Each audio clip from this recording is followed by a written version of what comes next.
राजस्थान कांग्रेस के दो दिग्गज नेता एक बार फिर साथ साथ नजर आए। जी हां, सचिन पायलट और अशोक गहलोत की ये तस्वीरें सोशल मीडिया पर जमकर वायरल भी हो रही हैं। इन तस्वीरों के सामने आने के बाद तमाम तरह की अटकलें भी शुरू हो चली हैं। दरअसल राजस्थान के दौसा जिले में बुधवार को राजेश पायलट की 25वीं पुण्यतिथि के अवसर पर एक बड़ा कार्यक्रम आयोजित किया गया, जिसमें कांग्रेस के दो बड़े चेहरे यानी कि अशोक गहलोत और सचिन पायलट साथ नजर आए। इसे लेकर कुछ मीडिया कर्मियों ने अशोक गहलोत से सवाल किया और कहा कि आप दोनों एक साथ हैं।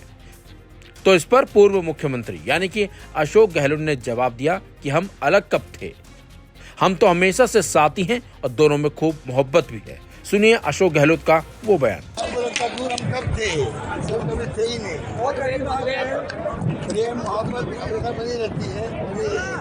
अशोक गहलोत का यह बयान ऐसे समय में आया जब राजस्थान की राजनीति में लंबे समय से दोनों नेताओं के बीच मतभेद की चर्चाएं खबरों में रही हैं।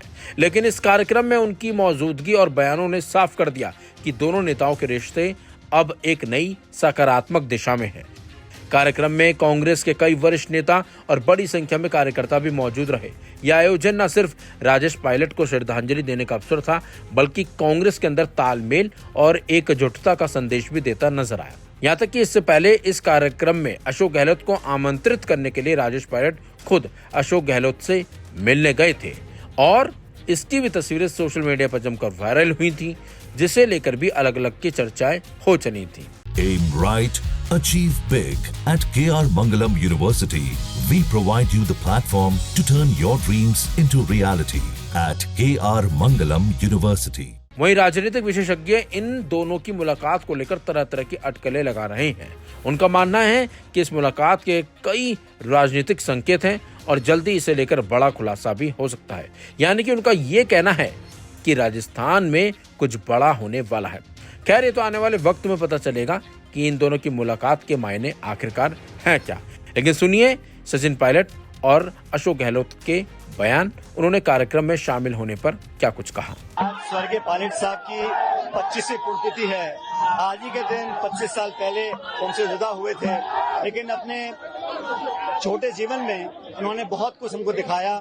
एक गरीब घर में पैदा होकर देश के बड़े पदों तक वो पहुंचे और ये उदाहरण हमारे सामने है। अगर अच्छी छवि हो, ईमानदारी हो, तो बड़े पदों पर रहकर दामन साफ रखकर राजनीति हो सकती है। और मुझे बड़ा फक्र है कि मेरे स्वर्गीय पिताजी ने वायुसेना में काम किया और 71 की लड़ाई में पाकिस्तान के दांत खट्टे किए। फौज में रहकर, राजनीति में रहकर उन्होंने हमारे लिए बहुत सारी यादें छोड़ी हैं और मैं उम्मीद करता हूं कि आने वाली पीढ़ी उस दिशा में चलेगी जो रास्ता उन्होंने हमको दिखाया है।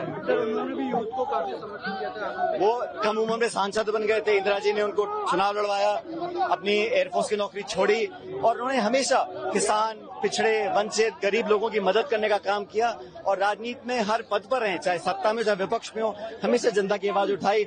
और मुझे उनका जो हंसता वो चेहरा था और वो जिस खुले मन से राजनीति करते थे, मुझे लगता है कि वो हम सब लोगों के लिए बहुत बड़ा आदर्श है आज की। 25वीं पुण्यतिथि हम साथ रहे थे पार्लियामेंट के अंदर भी। उनका बहुआयामी व्यक्तित्व था। एयरफोर्स से वो आए थे, राजनीति में प्रवेश किया, इंदिरा जी के साथ में राजनीति के साथ में काम किया, नरसिम्हा जी के साथ में काम किया। अचानक वो चले गए हमारे बीच से। वो कर्तव्य हमेशा रहेगा, आज भी है, पर उनका किसानों के प्रति, गरीबों के प्रति, आम लोगों के प्रति एक प्रेम था, जो प्रतिबद्धता थी, उन्हें आज भी याद करते हैं। अभी हमने फिल्म देखी है, फिल्म उनके बहुआयामी व्यक्तित्व को प्रदर्शित करती है। आज यदि हम उनको श्रद्धांजलि अर्पित करते हैं, सदा के फूल चढ़ाते हैं, आज देखना पड़ता उत्साह लोगों के अंदर। हजारों नौजवान भी आए हैं, बुजुर्ग भी आए हैं, सब लोग आए हैं, जिन्होंने उनके साथ काम किया वो भी आए हैं और जो उनके बारे में सुनते वो समागम अपना आप में एक मैच है, किस प्रकार का व्यक्तित्व उनका था। हम सब श्रद्धांजलि करते हैं। 18 हम लोग साथ रहे मेंबर पार्टी, वो यादें भी आज ताज़ा हो गई, ये मैं कह सकता हूँ।